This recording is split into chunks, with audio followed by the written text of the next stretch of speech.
어서오세요. 오늘은 제가 젊은 느티나무라는 책을 가지고 왔어요. 뭐냐면 얼마 전에 그 왜 동네에서 어플 같은 걸로 하는 그 직거래하는 어플 아세요? 그런 거를 하고 있었는데 멀지 않은 곳에서 왜 막 한국 문학 전집을 한다고 하더라고요. 그래서 바로 가서 받아왔어요. 근데 제가 이거를 왜 샀냐면 전부터 이거 젊은 느티나무 이 작품이 한번 다시 읽어보고 싶었는데 기회가 나지 않아서 못 보고 있었거든요. 이거 뭐였냐면 제가 언제 중학교 때 국어 선생님이 무슨 영상 같은 걸 틀어줬어요. 그때 보고 김혜수 언니가 나왔는데 뭔가 잘 이해를 했었는지 안 했었는지는 모르겠는데 하여튼 인상이 깊게 남았기 때문에 가지고 왔어요. 자, 그러면 시작해볼게요. 그에게서는 언제나 비누 냄새가 난다. 아니, 그렇진 않다. 언제나 라고는 할 수 없다. 그가 학교에서 돌아와 욕실로 뛰어가서 물을 뒤집어 쓰고 나오는 때면 비누 냄새가 난다. 나는 책상 앞에 돌아앉아서 꼼짝도 하지 않고 있더라도 그가 가까이 오는 것을, 그의 표정이나 기분까지라도 넉넉히 미리 알아차릴 수 있다. 티셔츠로 갈아입은 그는 성큼성큼 내 방으로 걸어들어와 아무렇게나 안락의자에 주저앉든가 창가에 팔꿈치를 짚고 서면서 나에게 빙긋 웃어 보인다. 뭐래? 대개 이런 소리를 던진다. 그런데 그에게서 비누 냄새가 난다. 그리고 나는 나에게 가장 슬프고 괴로운 시간이 다가온 것을 깨닫는다. 엷은 비누의 향료와 함께 가슴속으로 저릿한 것이 퍼져나간다. 이런 말을 하고 싶었던 것이다. 뭐래? 뭐래가 아니라 뭘 해예요? 하고 한마디를 던져놓고는 그는 을에 눈을 좀 더 커다랗게 뜨면서 내 얼굴을 건너다 본다. 그 눈동자는 내 표정을 살피려는 것 같기도 하고 어쩌면 그보다도 나에게 쾌활하게 웃고 떠들라고 권하고 있는 것 같기도 하다.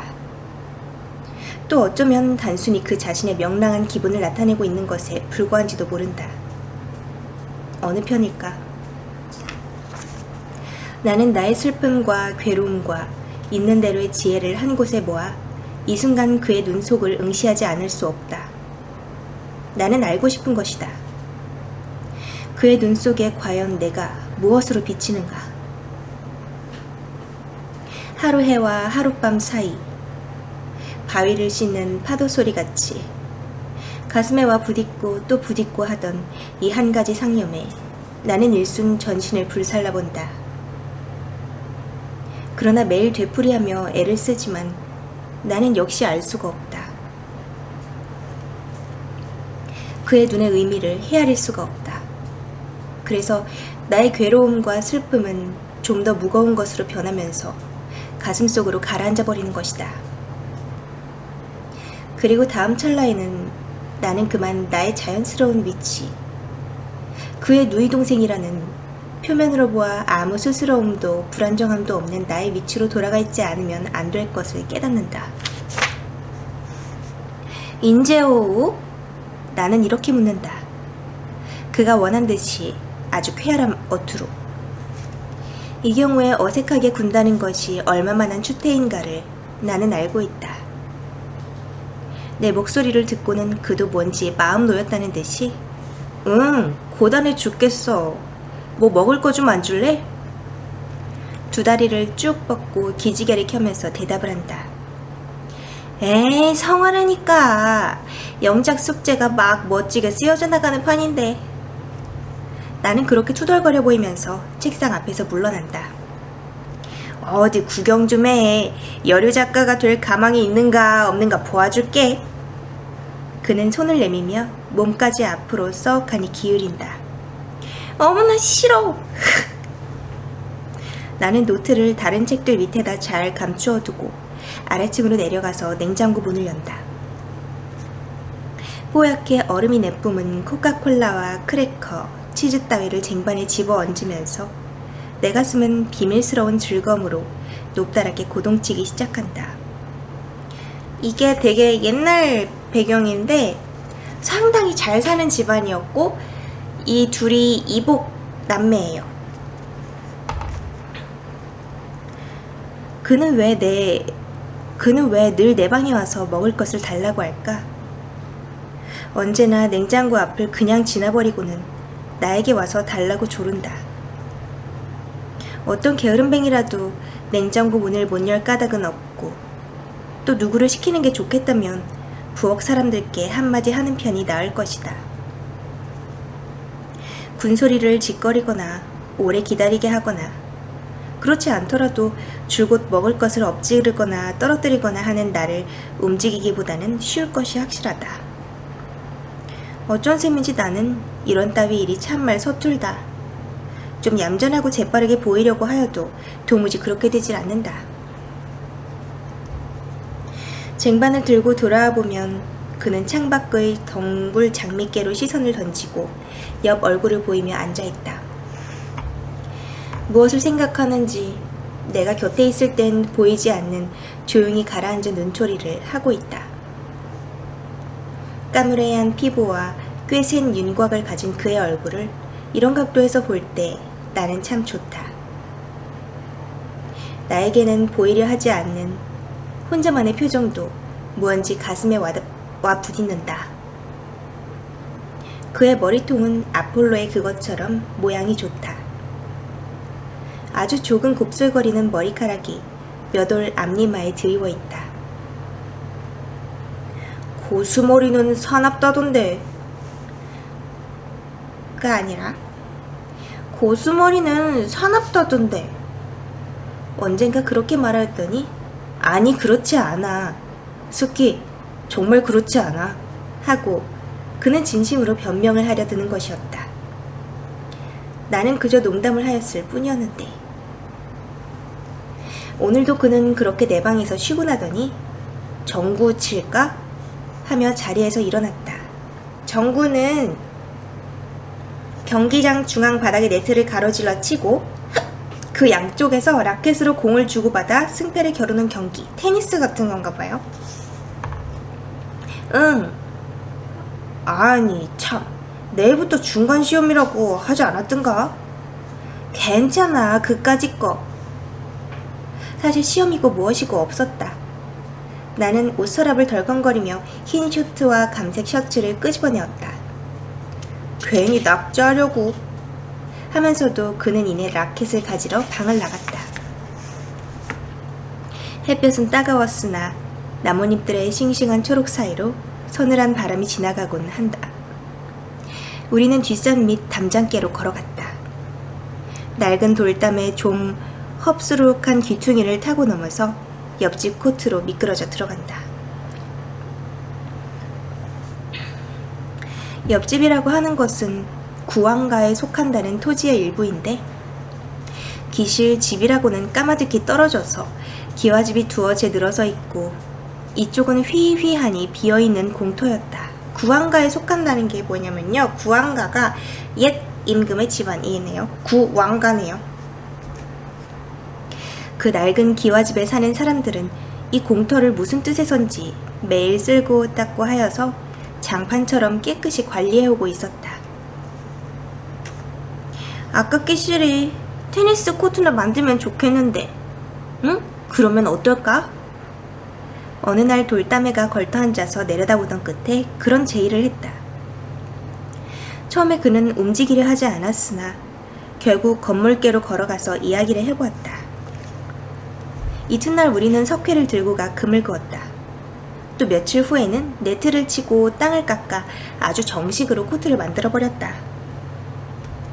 그렇게까지 할 줄은 몰랐을 주인이 야단을 치면 걷어버리자고 주춤거리며 일을 했는데 호호 백발의 할아버지인 그 집주인은 호령을 하지 않을 뿐더러 가끔 지팡이를 끌고 나와 플레이를 구경하는 것이었다.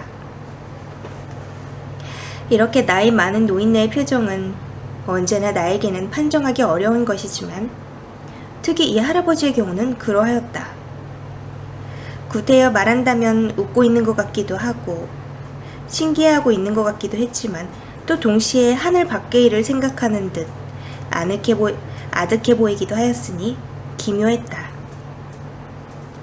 한두 번은 담을 넘는 나의 기술을 꽤 놀란 듯이 바라보고 분명히 무슨 말을 할 듯 하더니 그만 입을 봉하고 말았다. 말을 해보았자 들을 법하지도 않다고 짐작했는지 알 수 없었다. 어쨌든 그곳은 아주 좋은 우리의 놀이터인 것이다. 물리학 전공의 그는 상당히 공부에도 몰리고 있는 눈치였으나 운동을 싫어하는 새님도 아니었다. 테니스를 나는 여기 오기 전에도 하고 있었지만 기술이 부쩍 는 것은 대부분 그의 덕분이다. 그가 내 시골 학교의 코치보다도 더 훌륭한 솜씨를 갖고 있음을 알았을 때의 나의 만족이란 이루 말할 수도 없는 것이었다. 머리가 둔한 사람을 나는 도저히 좋아할 수 없지만 또 운동을 전혀 모른다는 사람도 매력적이라고 생각할 수 없다. 스포츠는 삶의 기쁨을 단적으로 맛보여준다. 공을 따라 이리저리 뛰면서 들이마시는 공기의 감미함이란 아무 것에도 비할 수 없다. 나는 오늘 도무지 컨디션이 좋지가 못하였다. 이렇게 엉망진창인 때면 엉망진창인 대로 또 턱없이 좋으면 좋은 그대로 적당히 이끌고 나가주는 그의 솜씨가 적이 믿음직해질 따름이었다. 와, 참 안된다. 퇴보 일로인가봐. 괜찮아. 아주 더워지기 전에 지수랑 불러서 한번 시합을 할까? 하늘이 라일락빛으로 물들 무렵 우리는 볼들을 주워들고 약수터께로 갔다. 바위 틈으로 뿜어나는 물은 이가 시리도록 차갑고 광물질적으로 씁쓸해하다. 두 손으로 표주박을 만들어 떠내가지고는 코를 틀어막고 마신다. 바위 위로 연두색 버들잎이 저기 우아하게 늘어지고 빨간 꽃을 다닥다닥 붙인 이름 모를 나무도 한 그루 가지를 펼친 것으로 보아 이렇게 마시라고 있는 샘터는 아닌 모양 같지만 우리는 늘 그렇게 해왔다. 약수라니 많이 마셔. 약의 효험이나 좀 볼지 않아? 뭐 때문에? 뭐 때문에는 전구 좀 잘 치게 되나 보려고 그러지. 이렇게 시끌벅적 떠들던 샘가였다. 그런데 오늘 바위 언저리에는 조그만 표주박이 하나 놓여 있었다. 필시 그 할아버지가 갖다 놓아둔 것이 분명하였다. 오늘부터 얌전히 마셔야 해. 산신령님이 내려다보신다. 정말 한동안 음전하게 앉아서 쉬었다. 그리고 그는 허리를 굽혀 표주박으로 물을 떴다.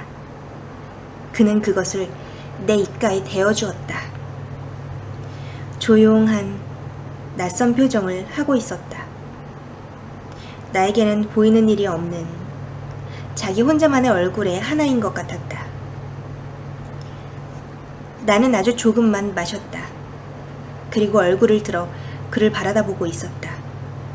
그는 나머지를 천천히 자기가 마셨다. 그리고 표주박을 있던 자리에 도로 놓았으나 아주 짧은 사이 어떤 강한 감정의 움직임이 그 얼굴을 휘덮은 것 같았다. 그는 내 쪽을 보지 않았다. 나는 돌연 형언하기 어려운 혼란 속에 빠져들어갔으나 한 가지의 뚜렷한 감각을 놓쳐버리진 않았다.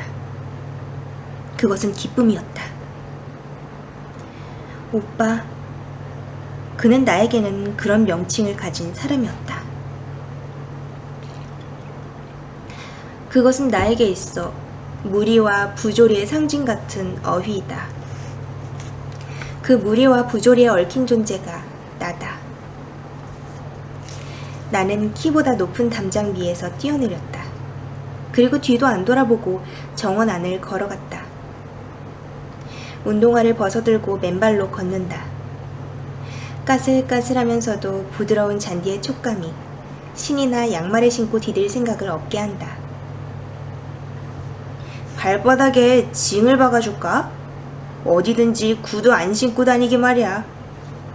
그는 옆에 있는 때면 이런 소리를 한다. 맨발로 풀 위를 걸으면 고향에 온 것 같아. 아니, 내가 나 자신에게 돌아온 것 같은 그런 마음이 드는걸. 나는 중얼중얼 그런 소리를 짓거리는 것이나 저녁 이맘때가 되면 벼랑간 거의 수습할 수 없을 만큼 감정이 헝클어지곤 하므로 그 뒤로는 할멈처럼 입을 봉하고 아무런 대꾸도 하질 않는다. 시무룩해가지고 테라스 앞에 오면 그 안 넓은 방에 깔린 자주색 양탄자, 이곳저곳에 놓인 육중한 가구, 그 안에 깃들인 신비한 정적, 이런 것들을 넘겨다 보면, 그리고 주위에 만발한 작약, 라일락의 향기, 짙어진 풀레가 한데 엉겨 뭉긋한 이 속에 와서 서면 나는 내 존재의 의미가 벼랑간 아프도록 뚜렷이 보랏빛 공기 속에 떠있는 것을 보는 것이다. 내가 잠시 지녔던 유쾌함과 행복은 끝내 나의 것일 수는 없고 그것은 그대로 실은 나의 슬픔과 괴로움이었다는 기묘한 도착을 나는 어떻게 해도 처리할 길이 없다. 오누이, 동생, 이런 말은 내 마음속에 혐오와 공포를 자아낸다. 싫다. 확실히 내가 느껴온 기쁨과 즐거움은 이런 범주 내에서 허용될 수 있는 것이 아니었다. 날마다 경험하는 이 보랏빛 공기 속에서의 도착은 참 서글픈 감촉을 갖고 있었다. 나는 그의 곁에 더 오래 머무를 용기조차 없어진다. 검은 눈을 껌뻑이면서 그는 또 농담이라도 할 것이다. 내게 더 웃고 더 쾌활해지라고 무언중에 명령할 것이다. 그가 내게 해줄 수 있는 일은 그것뿐이다. 오늘 나는 가슴속에 강렬한 기쁨을 안았던 까닭에 비참함도 더 한층 큰 것만 같았다. 나는 그곳에 한동안 서 있었다. 그리고 볼을 불룩하니 해가지고 마루로 올라갔다. 번들거리는 마룻바닥에 부연 발자국이 남는다. 그렇게 마루가 더럽혀지는 것이 어쩐지 약간 기분 좋다. 몸을 씻고는 옷을 갈아입으면서 창으로 힐끗 내다봤더니 그는 등나무 밑 걸상에 앉아 있었다. 무릎 위에 팔꿈치를 짚고 월계숲계로 시선을 던진 모양이 무언지 고독한 자세 같아 보였다. 그도 조금은 괴로운 것일까. 그러나 무슨 도리가 있담. 까닭없이 그에 대해 잔인해지면서 나는 그렇게 혼잣말을 하였다. 나는 방에 불도 켜지 않고 밖에서 보이지 않을 구석에 가만히 앉아 내다보고 있었다. 주위가 훨씬 어두워진 뒤에 그는 벤치에서 일어났다. 그리고 사라지기 전에 한참 내 창문께를 보며 서 있었다. 나는 어느 때까지나 불을 켜지 않았다. 저녁을 먹으러 내려가지도 않았다. 그 대신에 그가 마시다 만 코크의 잔을 집어들었다. 그리고 가만히 입술을 대었다. 아까 그가 내가 마신 표주박에 입술을 대었듯이.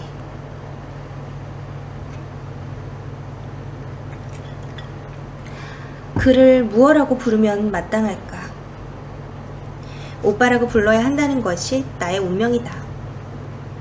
재작년 늦겨울 새하얀 눈과 얼음에 뒤덮여서 서울의 집들이 마치 얼음 사탕처럼 반짝이던 날 무슈 리에게 손목을 끌리다시피 하여 이곳에 도착한 나에게 엄마는 그를 이렇게 소개했다. 수키의 오빠예요. 인사를 해. 이름은 현규라고 하고. 저 진보랏빛 양탄자 위에 서서 나는 그의 얼굴을 바라보았다. 이과대학의 수재란다. 우리 수키도 시골서는 꽤 재원이라고들 하지만 서울 왔으니까 좀 어리벙벙할 테지. 사이좋게 해줘요. 엄마의 목소리는 가벼웠으나 눈에는 두려움이 어려있는 것 같았다. 엄마는 열심히 청년의 큰 눈을 주시하고 있었다. 지금 뭐든지 다 의미를 넣어서 보고 있죠. 부인에게 다갈색 스웨터를 입고 그보다 엷은 빛깔의 셔츠깃을 내보인 그는 짙은 눈썹과 미간 언저리에 약간 위압적인 느낌을 갖고 있었으나 큰 두 눈은 서늘해 보였고 날카로움과 동시에 자신에서 오는 너그러움, 침착함 같은 것을 갖고 있는 듯 해 보였다. 전체의 윤곽이 단정하면서도 억세고 강렬한 성격의 사람일 것 같았다. 다만 턱과 목 언저리의 선이 부드럽고 델리키하여 보였다. 키도 크고 어깨폭도 표준형인 듯하고 우선 수제 비슷해 보이기는 하네 하고 나는 마음속으로 채점을 하였다. 물론 겉 보매만으로 사람을 평가할 만큼 나는 어리석은 계집아이는 아니었지만 내가 그의 눈을 쏘아보자 그는 눈이 부신 사람 같은 표정을 하면서 입술 한쪽으로 조금 웃었다. 그것은 약간 겸연쩍은 것 같기도 하였지만 혼자 고소하고 있는 것 같이도 보였다. 쓴웃음 짓다란 뜻이죠. 자기를 재어보고 있는 내 마음속을 환히 들여다보는 때문일까. 그러자 나는 반대로 날카로운 관찰을 당하고 있는 듯한 긴장을 느꼈다. 그러나 그는 지극히 단순한 태도로 참 잘 왔어요.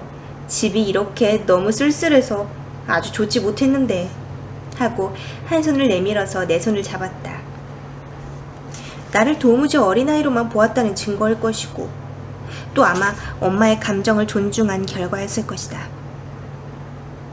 아닌 게 아니라 엄마의 얼굴에는 일순 안도와 만족의 표정이 물결처럼 퍼져갔다. 나는 이 청년이 엄마에게 어떤 존재인지를 짐작하였다. 말하자면 그들 인공적 모자관계에는 항상 세심한 배려가 상호간에 베풀어져야 하는 것이다. 무슈 리는 매우 대범한 성질이어서 이게 새 아빠예요. 만사를 복잡하게 받아들이지는 않는 것 같았다. 그는 그저 미소를 띠고 우리를 바라다볼 뿐이고 내가 고단할 것이란 소리를 몇 번이나 하였다.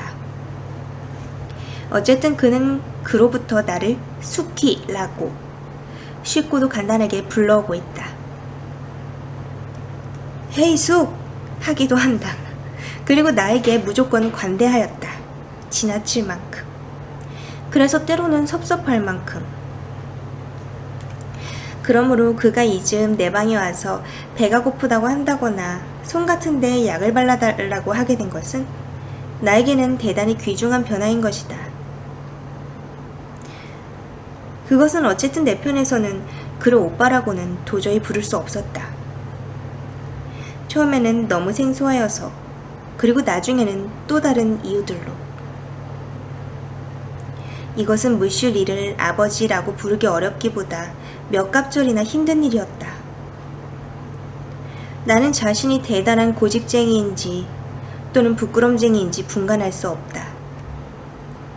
나의 이런 곤란을 그도 엄마도 어느 정도 알고 있는 모양으로 요즘은 내가 그 말을 피하려고 이리저리 애를 쓰지 않고도 적당한 대답을 할 수 있도록 저편에서 고려하여 말을 걸어준다. 이런 의미에서 사양없이 나를 곤경에 몰아넣곤 하는 것은 무슈리 한 사람뿐이다. 서울 와서 1년 남짓 지내는 사이에 나는 여러모로 조금씩 달라진 것 같다. 멋을 내는 방법도 배웠고 키가 커지고 살결도 휘어졌다. 지난 4월에는 미스 이 여고에 당선되어서 하루 동안 학교의 퀸 노릇을 하였다. 바스트가 약간 모자랄 거라고 나는 생각하고 있었는데 압도적으로 표가 많이 나와서 내가 오히려 놀랐다. 엄마는 좋아서 어쩔 줄 몰랐고 무슈리는 기막히게 비싼 손목시계를 사주었다. 괄호치고 현규는 별말을 하지 않았다. 농담조차 하지 않았다. 축하한다고 한 번, 그것도 아주 거북살스러운 투로 말하고는 무언지 수줍은 것 같은 얼굴을 하고 있었다. 그런 것을 보니까 나는 썩 기분이 좋았다. 삶의 기쁨이란 말을 나는 이제 이해한다. 이 집의 공기는 안락하고 쾌적하고 엄마와 무슐 리와의 관계로 하여 약간 로맨틱한 색채가 감돌고 있기도 하다. 서울의 중심에서 떨어진 S촌의 숲속의 환경도 내 마음에 들고 무슐 리가 오래전부터 혼자 살아왔다는 담쟁이 덩굴로 온통 뒤덮인 낡은 벽돌집도 기분에 맞는다. 그 현규는 엄마에게 예절 바르고 친절하고 무슐 리는 내가 건강하고 행복스러운 얼굴만 하고 있으면 어느 때고 지극히 만족해하고 있다. 그는 어느 사립대학의 경제학 교수인데 약간 뚱뚱하고 약간 호인다워 보인다. 프랑스와 아무 관계도 없는 그를 무슈라고 속으로 부르고 있는 까닭은 어느 프랑스 영화에서 본 한 불쌍한 아버지의 모습과 그가 닮아있기 때문이다. 무슐 리는 불쌍하지 않다. 오히려 지금은 참 행복하다. 그러나 이렇게 호이덩어리 같은 사람은 자칫하면 주위가 나쁘면 엉망으로 불행해질 것 같이 보이는 것이다. 괴테 베르테르 같은 청년의 비극에는 날카로운 아름다움이 있다. 그러나 우리 무슈 리 같은 타입의 슬픔에는 오직 비참만이 있을 듯 하다. 과로. 우리 엄마가 그의 곁에 와준 것은 얼마나 다행한 일이었을까. 과로. 엄마는 줄곧 집에만 들어앉아 있으나 행복해 보였고 예부터 특징이던 부드러운 목소리가 한층 더 부드러워진 것 같다.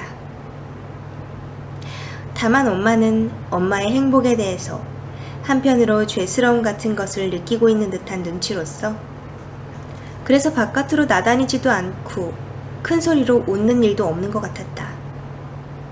그러나 그녀는 늘 고운 옷을 입고 있었고 얇게 화장을 하고 있었다. 이 일도 내 마음에 흡족하였다.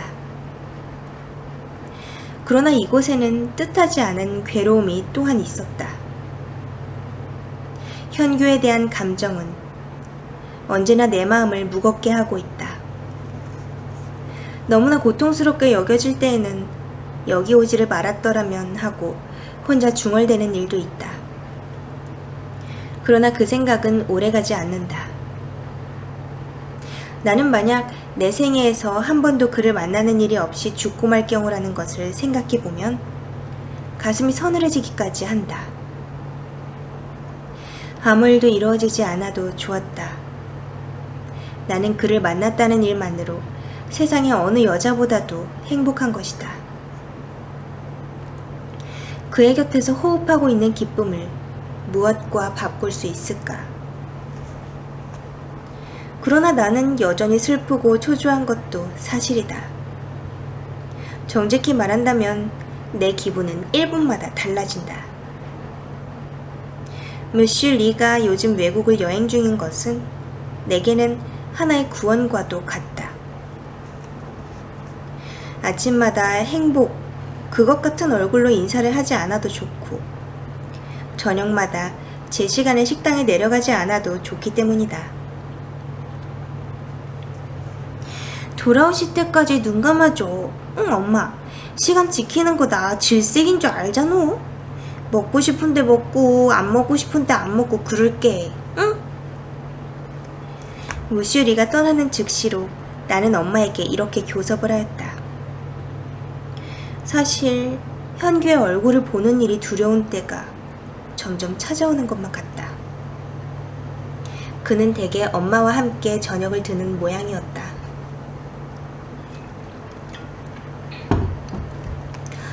예절 바른 그가 식당에서 엄마의 상대를 하고 있을 동안 나는 멍하니 창가에 앉아서 저물어가는 하늘을 바라다보고 있다.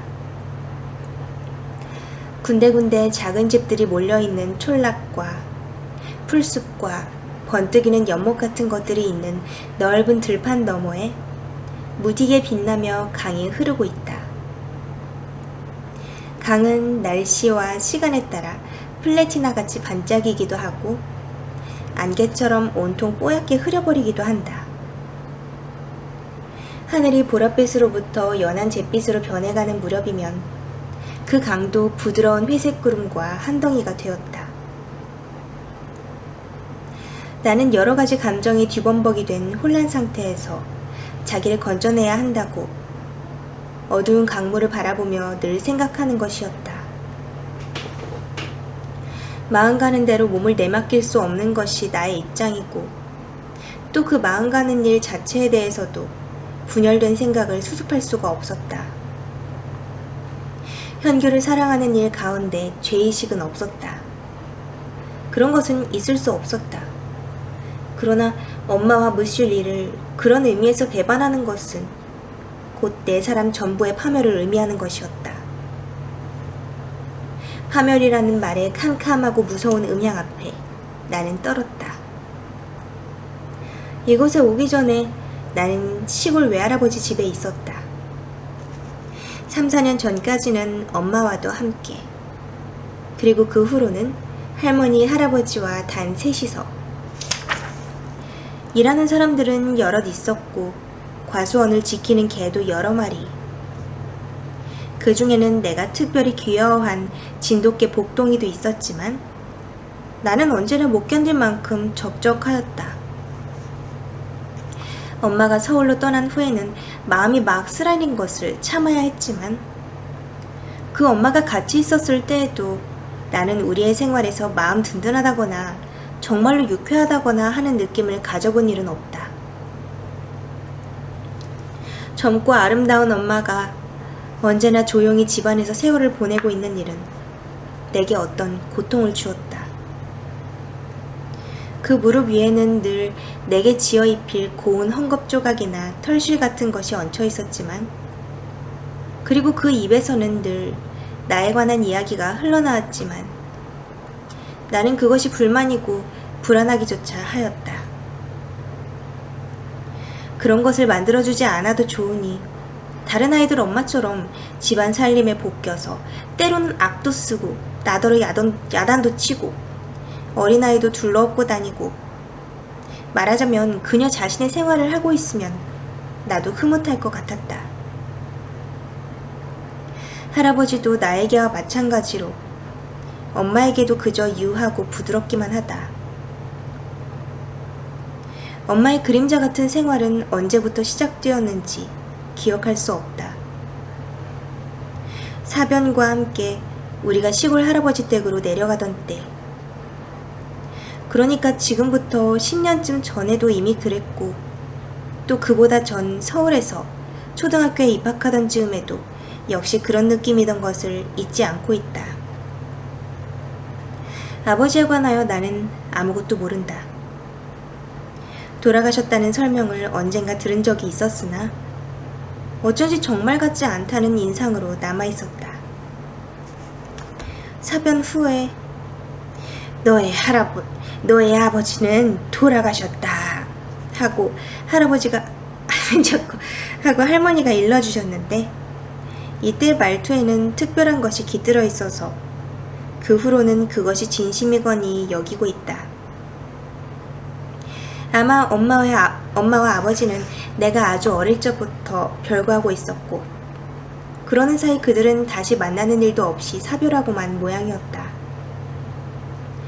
어쨌든 나는 내 부친에 관해서 아무런 지식도 감정도 갖고 있지 않다. 윤이라는 내 성이 그로부터 물려받은 유일의 것이지만 흔한 성이라고 느낄 뿐이다. 무슈 리가 피난지에서 할아버지의 과수원을 찾아온 것은 어떤 경위를 지난 뒤였는지 나는 알 수 없다. 그날 나뭇가지에 걸터 앉아서 사과를 베어 먹고 있노라니까 좀 뚱뚱한 낯선 신사가 걸어왔다. 대문 앞에서 망설이듯이 멈추었다가 모자를 벗어들고 걸어 들어왔다. 나무 밑을 지나갈 적에 사과씨를 떨구었더니 발을 멈추고 쳐다보았으나 웃지도 않고 그냥 가버렸다. 도무지 어수선하기만 하다는 얼굴이었다.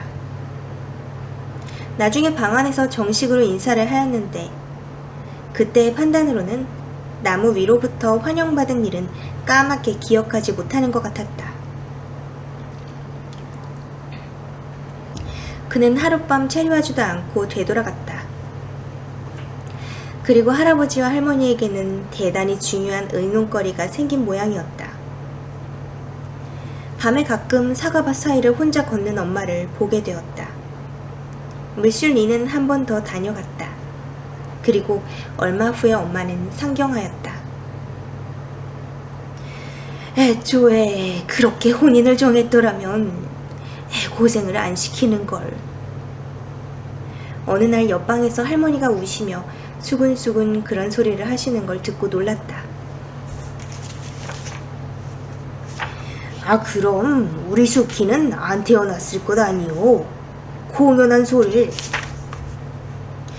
그저 팔자소관이죠. 경애가 생각을 잘못 먹었느니 보다도. 아예 어멈이라고 하지 않고 그렇게 엄마의 이름을 대는 것을 듣고 나는 엄마의 젊은 시절을 생각하며 미소 지었다.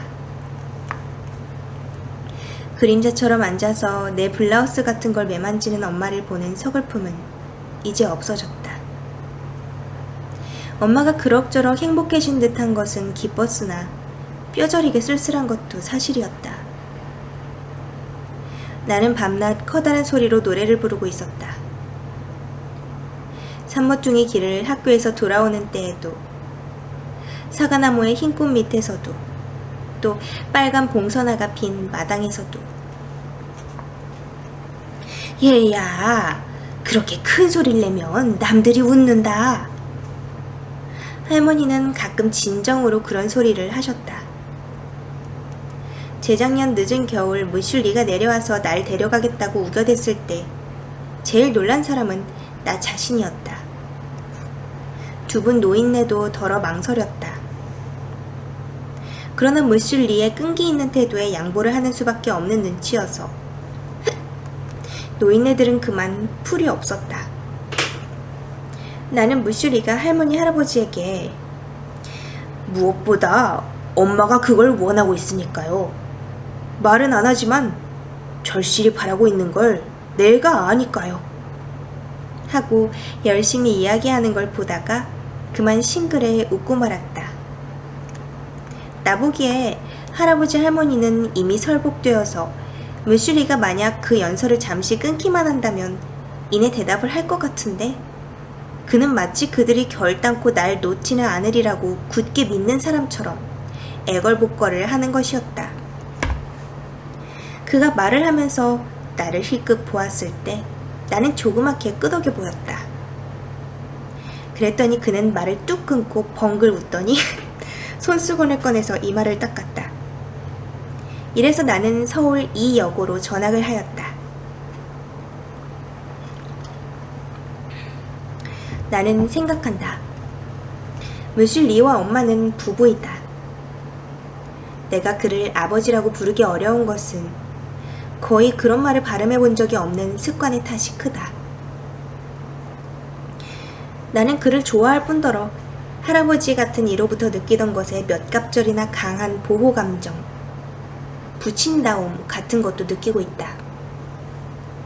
그러나 나는 그의 혈족은 아니다. 현규와도 마찬가지다. 그와 나는 그런 의미에서는 순전한 타인이다. 22살의 남성이고 18살의 계집아이라는 것이 진실의 전부이다. 왜 나는 이 일을 그대로 알아서는 안 되는가? 나는 그를 영원히 아무에게도 주기 싫다. 그리고 나 자신을 다른 누구에게 바치고 싶지도 않다. 그리고 우리를 비끄러매는 형식이 결코 온누이라는 것이어서는 안 될 것을 알고 있다. 나는 또 물론 그도 나와 마찬가지로 같은 일을 생각하고 있길 바란다. 같은 일을, 같은 즐거움일 수는 없으나 같은 이 괴로움을. 이 괴로움과 상관이 있을 듯한 어떤 조그만 기억, 어떤 조그만 표정, 어떤 조그만 암시도 내 뇌리에서 사라지는 일은 없다. 아, 나는 행복해질 수는 없는 걸까? 행복이란 사람이 그것을 위하여 태어나는 그 일을 말함이 아닌가? 초저녁에 불투명한 검은 장막에 쌓여 짙은 꽃향기가 흘러든다. 침대 위에 엎드려서 나는 마침내 흐느껴 울고 만다. 4장. 벌써 4장이에요. 수키야, 나 이런 거 주웠는데. 일요일 아침 아래층으로 내려가니까 소파에 앉아있던 엄마가 손에 쥐었던 봉투 같은 걸 들어보였다. 뭔데? 나는 가까이 갔다. 그리고 좀 겸연쩍어졌지만 하는 수 없이 어디서 주웠어 이걸? 하면서 손을 내밀어 그것을 잡으려고 했다. 잠깐 거기 좀 앉아보아. 엄마는 짐짓 긴장한 낯빛을 감추려고 하면서 앞에 의자를 가리켰다. 나는 속으로 픽 하고 웃음이 나왔으나 잠자코 거기에가 걸터 앉았다. 지수는 K 장관의 아들이다. 언덕 아래 만리장성 같은 우스꽝스러운 담을 둘러친 저택에 살고 있다. 현규랑 함께 전구를 치는 친구이고 어느 의과대학의 학생인데 큼직큼직하고 단순하게 생겼다. 지프차에다가 유치원으로부터 고등학교까지의 동생들을 그득 싣고 자기가 운전을 해가곤 한다. 나도 두어 번 그 차를 얻어 탄 일이 있다. 한 번은 현규와 함께였으니까 사양할 것도 없었고, 다른 한 번은 시내에서 돌아오는 길목이라 굳이 싫다는 것도 이상할 것 같아서 탔다. 작은 학생들이 오늘은 하나도 없군요. 나 있는 데까지 시간 안에 오는 놈은 태워가지고 오고 그 밖엔 뿔뿔이 제주대로 돌아오깁니다. 기차나 마찬가지죠. 그러한 그가 걸맞지 않게 저기 섬세한 표현으로 러브레터를 써보냈다고 해서 나는 우습게 생각하는 건 아니다. 그러나 엄마의 엄숙한 표정은 역시 약간 난센스가 아닐 수 없었다. 글쎄, 이게 어디서 났을까? 아이가 말한 거구나. 글쎄, 이게 어디서 났을까? 등나무 밑 걸상에서. 오라, 참 거기에 놨었군? 오라, 참이 아니야. 수키는 만사에 좀 더 조심성이 있어야 돼요. 운동을 하고 난 다음에도 그게 뭐야. 라켓은 밤낮 오빠가 지어놓던데. 하고 나는 웃었다. 편지 보낸 사람에게 첫째 미안한 일 아니야? 참 그래, 엄마 말이 오라. 그리고 나는 편지를 잡아채웠다. 귀중한 물건인가? 엄마 좀 읽어보면 안 되나? 읽어봐도 괜찮아. 안 되는 거라면 거기다 놔둘까? 감추지. 나는 조금 성가셔졌다. 그럼 안심이군. 사실은 벌써 읽어봤어. 엄마도. 그런데 엄마가 이야기하고 싶은 건 수키가 자기 주위에 일어나는 일들을, 이런 편지에 관한 거라든지 또 그 밖의 일들을 혼자 처리하지 말고 그 요점만이라도 엄마한테 의논해 주었으면 좋겠어. 그건 그렇게 해야만 하는 거야. 듣고 있는 사이 나는 점점 우울해져서 잠시라도 속히 이 자리에서 떠나고 싶은 생각밖엔 없어졌다. 엄마가 언제나 수키 편에 서서 생각하리라는 건 알고 있겠지? 나는 선대답을 해놓고 천천히 밖으로 걸어나갔다. 엄마의 아들을 사랑하고 있어요. 이렇게 말한다면 엄마는 어떤 모양으로 내 편에 서줄까? 엄마의 힘에는 미치지 않는 일이었다. 무슐리의 힘에도 미치지 않는 일이었다. 나는 편지를 주머니에 구겨넣고 아침 이슬로 무릎까지 폭삭 적시면서 경사진 풀밭을 걸어 내려갔다. 되도록 사람을 만나지 않을 방향으로 멀리 늪이 바라다 보이는 쪽으로 천천히 걸음을 옮겨갔다. 아카시아의 숲이니 보리밭이니 잡목 곁을 지나갔다. 현규와의 사이는 요즘 어느 때보다도 비관적인 상태에 놓여있는 것 같았다. 나는 그와 마주치기를 피하고 있었다. 웃고 농담을 하고 아무것도 아닌 채 헤어지는 고통이 참기 어려운 것이다. 그가 예사 이야기를 하여도 나는 공연히 화를 냈다. 그러면 그는 상대를 안 해주었다. 머리 위에서 새들이 우짖었다. 하늘은 깊은 바닷물 속 같이 짙푸르고 나무 잎사귀들은 빛났다. 여름이 무르익어가고 있었다.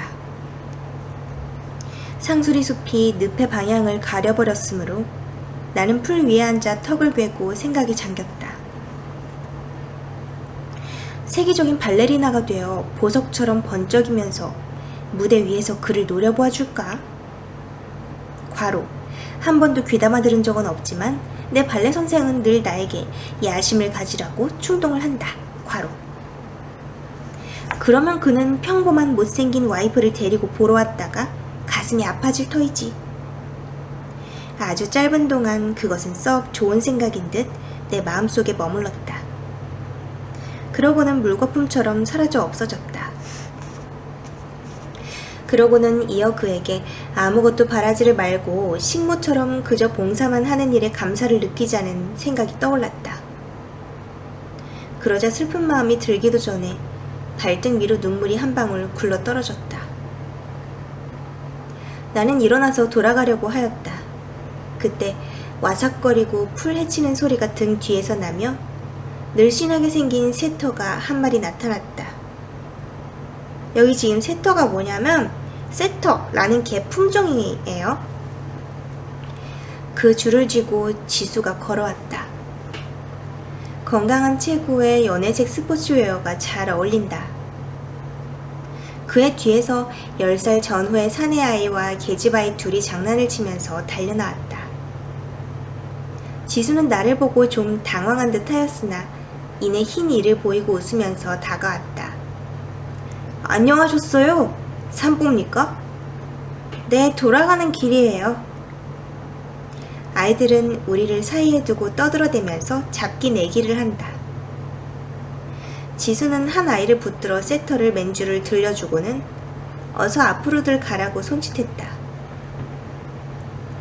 우리는 잠자코 한동안 함께 걸었다. 아카시아의 숲 사이길에서 그는 앞을 향한 채 불쑥 편지 보아주셨죠? 하고 겸연쩍은 듯한 소리를 내었다. 네. 회답은 안 주세요? 나는 네. 어떻게 써야 할지 모르겠어요. 했다. 그는 성급하게 고개를 끄덕거렸다. 귀가 좀 빨개진 것 같았다. 그러나 여하간 제 의사를 알아주시긴 했겠죠? 나는 그렇다고 하였다. 그리고 이야기를 끝맺기 위해 현규가 가까운 시일 내에 또 전구를 치자고 하더라고 말을 했다. 네, 가죠. 그도 한 번의 기운을 회복하며 대답하였다. 그는 휘파람을 불기 시작했다. 나는 그의 휘파람을 들으며 집 가까이까지 왔다. 오늘 대단히 기뻤습니다. 감사합니다. 그는 조금 슬픈 어조로 인사를 하였다. 그리고 내 어깨로 기어오르는 풀벌레를 떨구어 주었다. 안녕히 가세요. 그리고 연습 많이 하세요. 저희들 팀은 아주 세졌으니깐요. 그는 다른 일을 생각하고 있는 듯 입술을 문 채 끄덕끄덕 하였다. 귀엽다. 잡석을 깎은 좁다란 층계를 뛰어오르자 나는 곧장 내 방으로 올라갔다. 지수가 하듯이 휘파람을 불고 있었다. 어쨌건 기운을 잃어서는 안 된다는 생각이었다. 내 팔뚝이나 스커트에는 아직도 풀과 이슬의 냄새가 묻어있는 듯 했다. 나는 기운차게 반쯤 열린 문을 밀치고 들어섰다. 뜻밖에도 거기에는 현규가 이쪽을 보며 서 있었다. 내가 없을 때 그렇게 들어오는 일이 없는 그라서 놀란 것은 아니었다. 그는 몹시 화를 낸 얼굴을 하고 있었다. 너무도 맹렬한 기세에 나는 주춤한 채 어떻게 할지를 모르고 있었다. 어딜 갔다 왔어? 낮은 목소리에 힘을 주고 말한다. 편지를 거기 둔 건 나 읽으라는 친절인가? 그는 한 발 한 발 다가와서 내 얼굴이 그의 가슴에 닿을 만큼 가까이 섰다. 어디 갔다 왔어? 나는 입을 꼭 다물었다. 죽어도 말을 할까 보냐고 생각했다. 벼랑간 그의 팔이 쳐 들리더니 내 뺨에서 찰칵 소리가 났다. 화끈하고 불이 일었다. 대번에 눈물이 빙그르 돌았으나 그는 거들떠보지도 않고 방을 나가버렸다. 나는 멍청하니 창밖으로 시선을 던졌다. 연회색 셔츠를 입은 지수가 숲 사이 길을 걸어가고 있는 것이 보였다.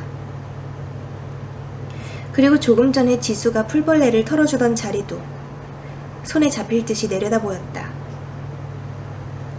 전류 같은 것이 내 몸속을 달렸다. 나는 깨달았다. 현규가 그처럼 자기를 잃은 까닭을. 부풀어 오르는 기쁨으로 내 가슴은 금방 터질 것 같았다. 나는 침대 위에 몸을 내던졌다. 그리고 새우처럼 팔다리를 꼬부려 붙였다.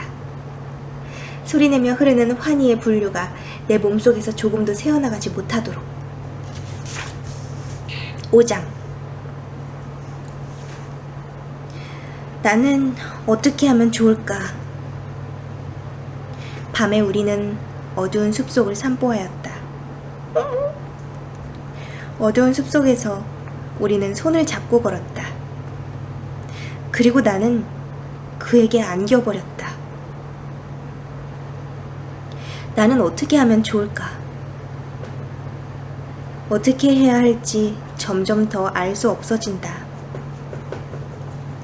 여하간 나는 숲속에 가는 일을 그만두어야 한다. 지금 확실히 말할 수 있는 일은 그것뿐이다. 학교에서 돌아오니까 엄마가 기다린다고 안방으로 가라고 했다. 요즘 인사도 않고 나가고 들어오던 나는 우선 가슴이 철거덕 내려앉았다. 인제 오니? 그런데 얼굴이 파랗구나. 어디 아픈 거 아닌가? 엄마는 내 이마에 손을 얹어 보았다. 오빠는 밤 늦어야 돌아오고 수키도 이렇게 부르지 않음 보기 어렵고. 엄마는 조금 웃었다. 아무것도 알지 못하는 웃음 같았다.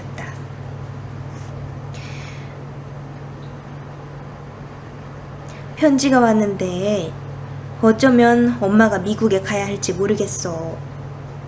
그렇게 되면 1년이나 아마 그쯤은 못 돌아올 것 같은데 수키하고 오빠를 버리고 가기도 어렵고.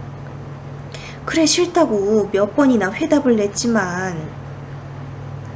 엄마는 조금 외면을 하였다. 어떨까? 오빠는 찬성을 해주었는데. 그러면서 내 눈 속을 들여다보았다. 나도 좋아요. 우리는 그러면 어떻게 되는 걸까 하고 멍하니 생각하면서 나는 대답했다. 고맙다. 그럼 구체적으로 어떻게 할지는 내일이라도 의논하지. 근데 할머니더러 와 계셔달랄까? 그래도 믿업지 않긴 마찬가지고. 큰댁의 꼬부랑 할머니는 사실 오나마나 마찬가지였다. 엄마가 없는 이 집에서 어떤 일이 일어나려고 하는 걸까? 현규와 단둘이 있어야 할 일을 생각하니 얼굴에서 핏기가 가셨다. 아무도 막아낼 수 없는 운명적인 사건이 이미 숲속에 가지 않는 것쯤으로는 어찌할 수도 없는 벅찬 일이 생기고야 말 것이다. 케이작. 자, 잠을 잘 수 없었다. 내 온 신경은 가엾은 상처처럼 어디를 조금만 건드려도 피를 흘렸다. 며칠이 지나니까 나는 더 견딜 수 없어졌다. 할머니한테 갔다 온다고 우겨대어서 서울을 떠났다. 다시는 그곳에 돌아가지 않으리라고 결심하였다. 다시는 학교에 다니지도 않으리라고 마음먹었다. 내 삶은 일단 여기서 끝막았다고 그렇게 생각을 가져야만 이 모든 일이 수습될 것 같이 여겨졌다. 그것은 칼로 살을 도려내는 듯한 아픔이었다. 그러나 다른 무슨 일을 내 머리로 생각해낼 수 있었을까? 날이면 날마다 나는 뒷산에 올라갔다. 1시간 남짓한 거리에 여승들의 절이 있다. 나는 절이라는 곳이 몹시 싫었으나 거기를 좀 더 지나가면 마음에 드는 장소가 나타났다. 들장미의 덤불과 젊은 나무들의 초록이 바람을 바로 맞는 등성이었다. 바람을 받으면서 앉아있곤 하였다. 젊은 느티나무의 그루 사이로 들장미의 엷은 훈향이 흩어지곤 하였다.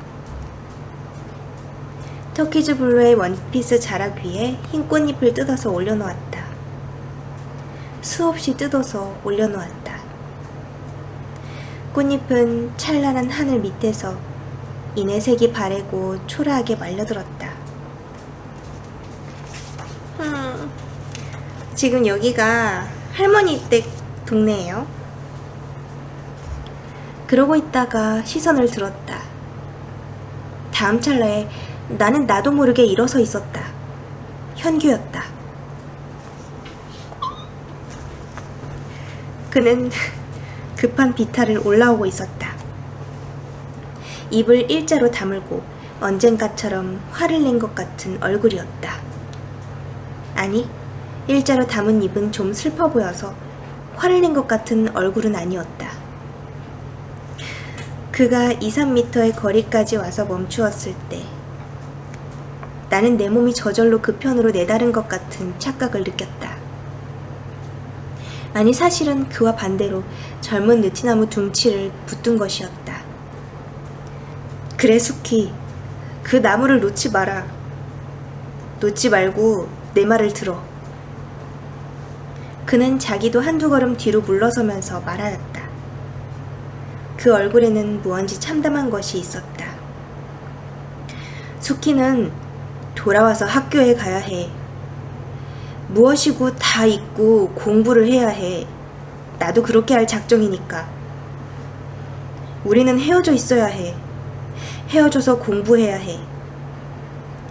어머니가 떠나시려면 비용도 들 테니까 집은 남 빌려주자고 말씀드렸어. 내가 갈 곳도 생각해놓고 수키도 어머니 친구 댁에 가 있으면 될 거야. 그렇게 헤어져 있어야 하지만 수키, 우리에겐 길이 없는 것은 아니야. 내 말을 알아들어 줄까? 그는 두 발로 땅을 꾹 딛고 서서 말하였다. 나는 느티나무를 붙들고 가늘게 떨고 있었다.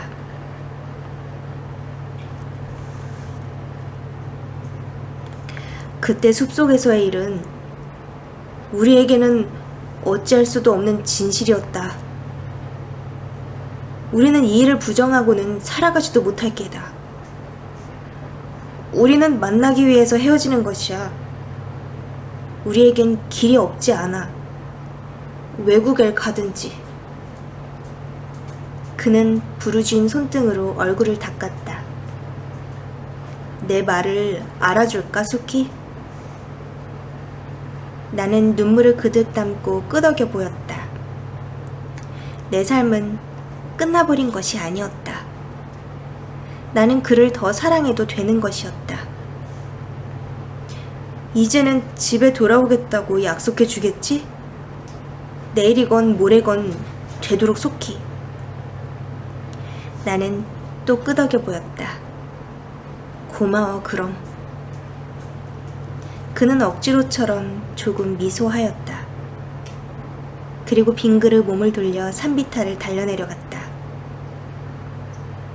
바람이 마주 불었다. 나는 젊은 느티나무를 안고 웃고 있었다. 펑펑 울면서 온 하늘로 퍼져가는 웃음을 웃고 있었다. 아, 나는 그를 더 사랑해도 되는 것이었다. 이렇게 끝나요.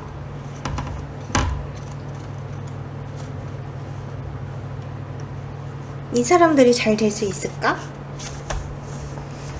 근데 이게 막 서로 오랫동안 감추고 아닌 척하고 그러면서 막 생산적인 일을 함께 하고 하는 게 너무 이쁘고 그래갖고, 그리고 그 묘한 기류 같은 게 인상에 오래 남았던 것 같아요. 그리고 이 마지막에 맞는지 잘 모르겠는데 하여튼 제가 그 옛날에 봤던 영상에서는 김혜수가 이 젊은 느티나무를 양팔로 끌어안고선 막 기쁘게 웃으면서 뭔가 카메라가 막 돌아가는 그런 느낌이었는데 그게 엄청 인상적이었어요. 자, 그러면 읽어주는 예니밍 반 여러분, 다음 시간에 만나요. 안녕. 스슥. 엄마가 없는 이 집에서 어떤 일이 일어나려고 하는 걸까? 라나, 물 그만 마셔. 너무 시끄러. 예쁜이 일로 오세요. 라온이, 김나은.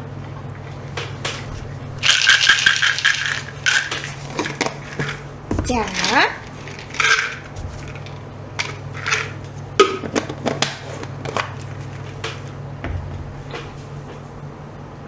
받아. 오구, 잘 먹네. 자, 잘 봐. 받아. 받아.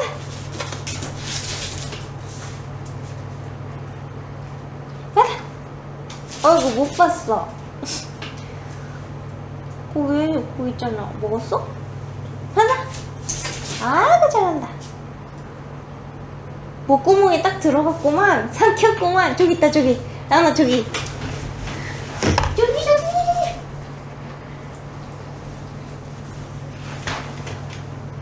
이제 없어.